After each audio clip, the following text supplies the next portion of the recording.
Hello, everyone, and welcome to another episode of the Wise Decision Maker Show, where we help you make the wisest and most profitable decisions.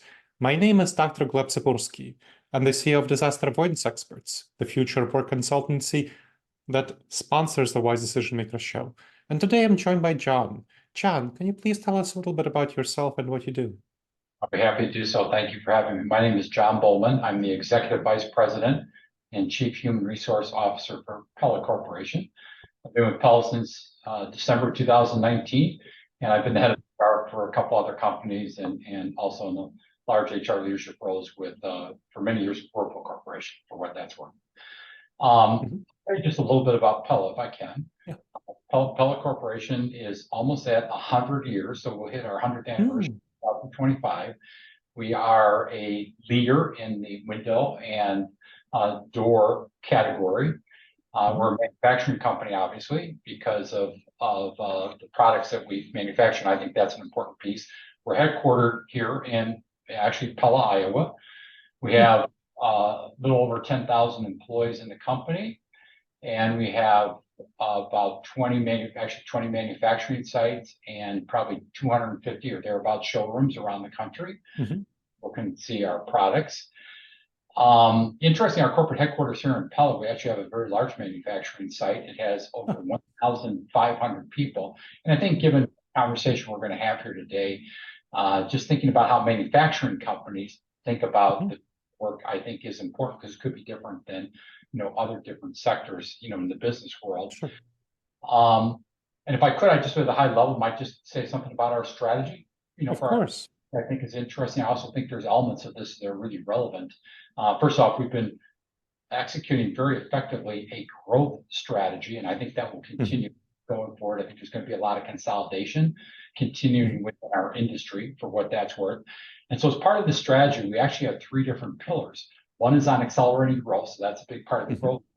But to no surprise, one is on driving operational excellence. So that's really the manufacturing and engineering side. But then the third pillar, we call building a talent advantage.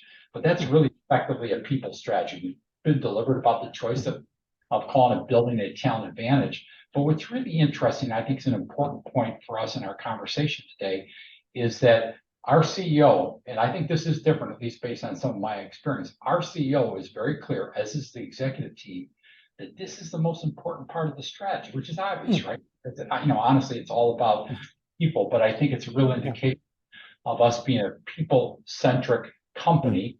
And a big part of that is focused on, obviously talent development and growing and, our team members. And obviously because of our growth as a company, we have to attract people from outside the company. But the last part I just want to mention, and then I'll see, what other questions you will have for me. We have a pretty differentiated culture. And there's in the February 2018, or January-February 2018 edition of Harvard Business Review, there's a nice article regarding a model that companies can use to determine what their culture is. And Pella actually went through a process around that time saying, what should our culture be given this growth strategy we have? And I think that's important because, if you take strategy and integrate culture, that by itself can do an awful lot to drive performance.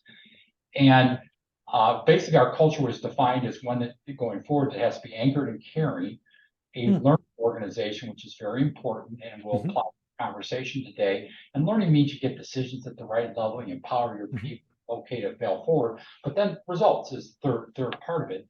And the key part of this in the end is that when we, for example, interview people as candidates to come into Pella Corporation, let's say they talk to, 7, 8, 9 people during the course of one day with us or a couple of days or whatever. And if they ask a question, not an uncommon question to ask, describe your culture, if you could, please. They're going to get a really similar answer. And I would maintain that you can do that same exercise at other companies. You might not get that. And then the more important, honestly, is when they start with us, it's very common for them to say, oh, it's exactly what I expected. So that's a little bit about, who we are as a company. And I just wanted to kind of lay that out because I do think it sets the groundwork we're going to have. Yeah, that's really good context. Thank you. And definitely flexible work is going to be different at companies that have a frontline workforce. I've consulted for Applied Materials, which is a Fortune 200 high-tech manufacturer. It has something like 30,000 staff, helping them with their hybrid work, flexible work model. I've consulted for a home healthcare company, which again has to have some people on the front lines. So I'm quite familiar with companies that are figuring out a flexible work model for some of their staff, while other staff have to be on the factory floor or dealing with clients in some in-person fashion. So you joined Pella just at the right time, December 2019, a couple of months before the pandemic. And then the pandemic happened and things went sideways. So tell me a little bit more about what kind of flexible work strategy did Pella adopt? Well, initially, probably not unlike a lot of other companies, we had, other than our manufacturing team members who obviously had to come into work, Yes.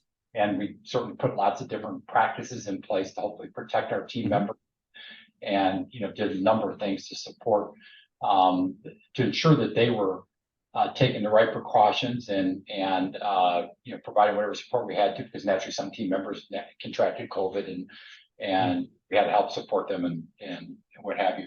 But we went for a pretty significant time, basically saying, okay, given all the flexibility our team members needed at that point, what we really said is we would like individual leaders, starting with the functional leaders, to work with their team members and figure out what makes sense for people. Here at our corporate office, frankly, there were not as many people in the office and more people working remotely. Obviously, you're taking advantage of the technology in terms of being able to have the meetings that you need and engage with team members on business issues, whatever, and doing it as efficiently as possible. Yeah. And we worked that way, frankly, all the way up until April 2023. With more and more people closer to that time in April of 23, probably certainly in 2022, and then into early 2023, more and more people began to spend more time in the office, but not under any requirement on our part, but honestly just working directly with their functional leaders to determine, okay, what makes sense. And in the end, the most important part is people have to be held accountable, be aware of what we needed them to do in their respective jobs, and be held accountable from that standpoint. We performed as well as possible under those circumstances. So that's what we did initially. Makes sense. But then I can tell you what happened if you want. Yes. So what happened after April 2023? Yeah. Well, just to set the stage here a little bit, we were getting a lot of purposeful feedback from team members around the organization. Remember what I said about our culture being a learning company, and it's important for us to understand from our team members how this was working and what some of the what their perspective is, what would make sense for our team members.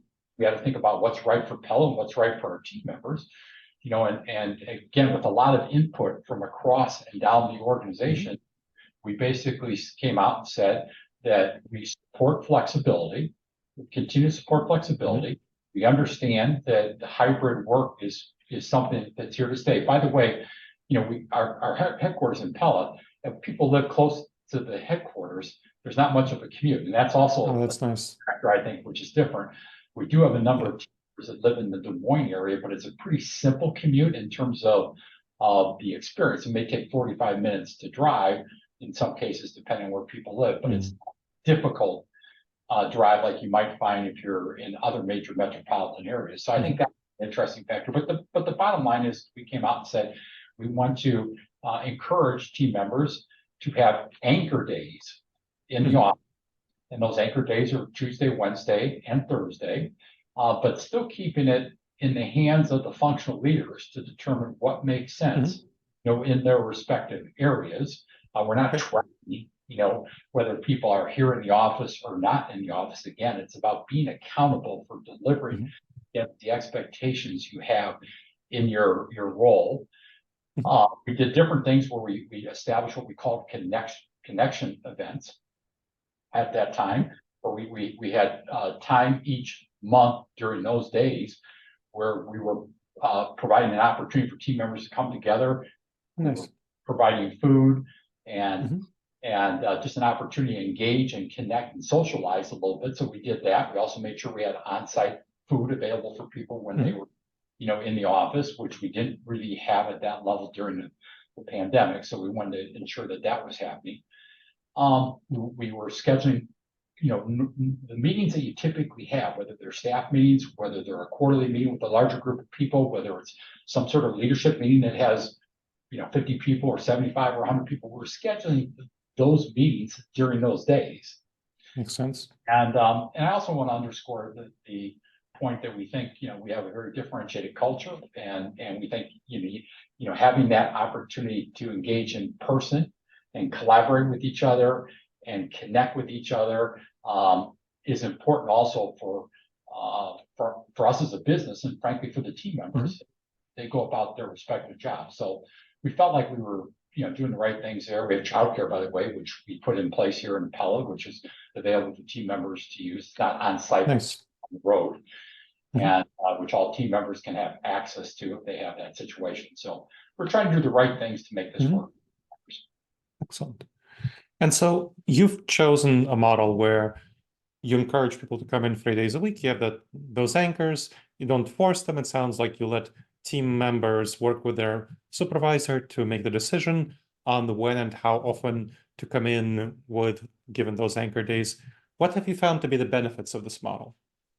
Well, first off, we think it's important from a standpoint of collaboration. Okay, so we think there is value in in-person work.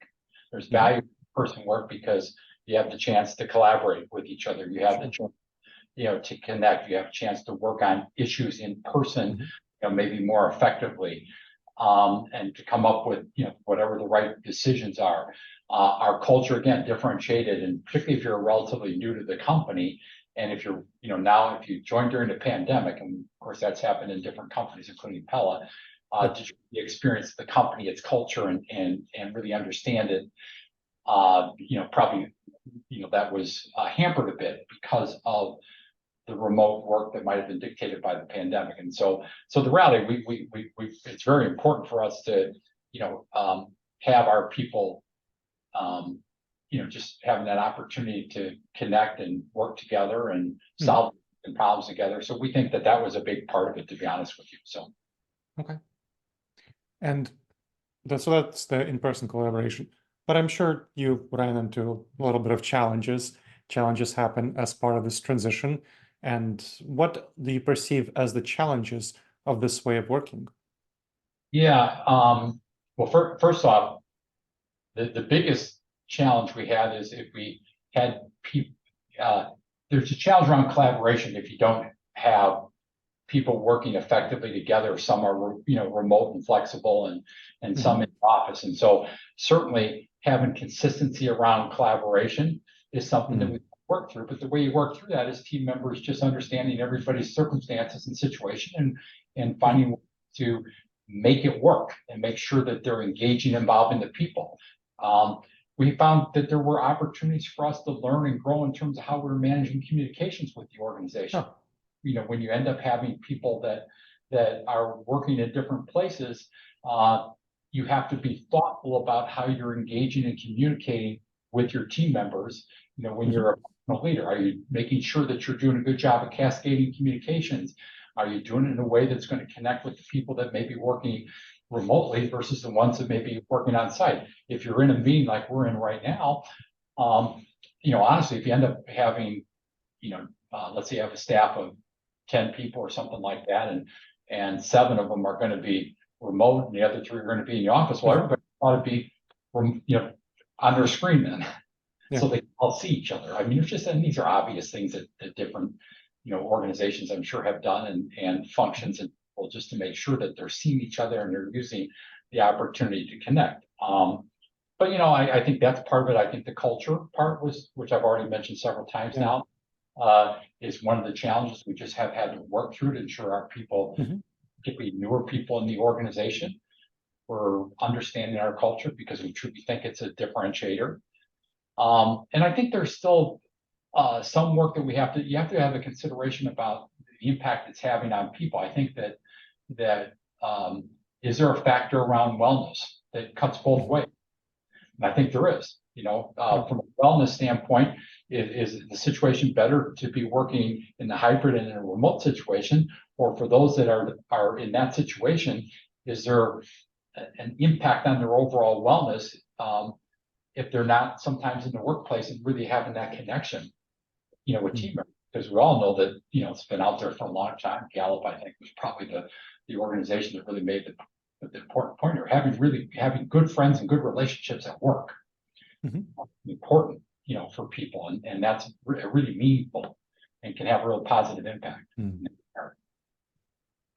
Now, so it sounds like you're leaving a lot up to managers, and you're teaching them how to communicate more effectively, how to make decisions. What kind of training have you provided to your managers? Have you used external resources? Have you used internal resources? What have you done to help your managers, who are the linchpin of the success of your model, be successful in your model?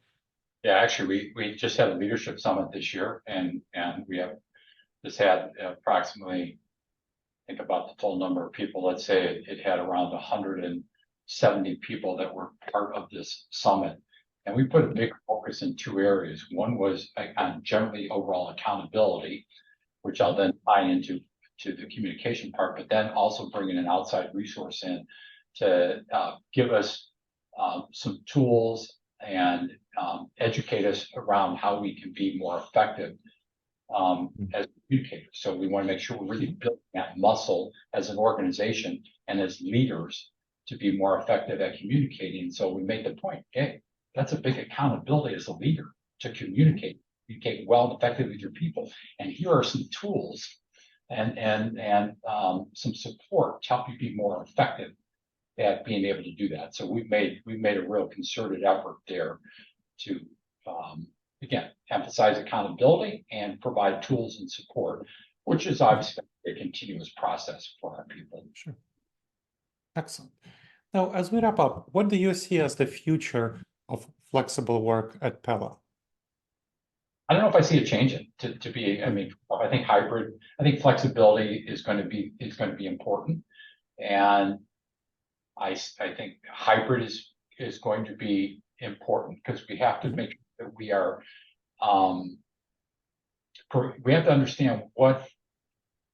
to understand what's right for the company and what's right for our respective team members. Yeah. And I think that's just, part of making sure that you have the right talent, the right capability in your organization. I think it's important for companies like ours to be one of the winning companies in this war for talent that's been around for a long time. So that's honestly, that's a big part of it. We have an interesting process, by the way, that I probably should have mentioned at the front end. And it's really around how we think about the development of team members. And it's called shared success. And very simple, what shared success does is it says, as the individual, answer the question of what's important to you, and what do you need from the organization, and we as the company, what's important to us, and what do we need from the individual. The point is to really kind of come together and have a shared success plan in terms of what makes sense for that individual. And I think that comes into play a little bit here when you think about this whole notion of flexibility, because everybody's situation could be a little bit different. And we have to understand that and appreciate that. But in the end, we want to certainly maximize or optimize our performance as an organization, naturally, as you would expect. And we make sure that our people are productive, and sometimes they can be more productive in an environment where they're working outside of work, and other times it's going to make sense and they're going to be more productive when they're at work and on site. I will tell you that the only other thing we're doing is we're a learning organization. So we want to understand how our people are experiencing what we have put into place so far. And the answer is we're not really encountering any issues or any concerns. We're actually seeing more and more people come into work. Again, we would like people to think about these anchor days from that standpoint, but more and more people choosing to want to be in the workplace. To be honest with you, but we're going to ears to the ground, and we have ways in which we connect with our team members to ensure that we understand issues, concerns that they might have. And then, are they areas that we need to address, and if so, how? Okay, that makes sense. Thank you very much, John. I really appreciate your time and expertise. Yeah, thank you. Thank you. And thank you to the audience for checking out another episode of the Wise Decision Maker Show. Please make sure to subscribe wherever you checked out the show and leave a review. It helps others discover the show, and it helps us improve the show.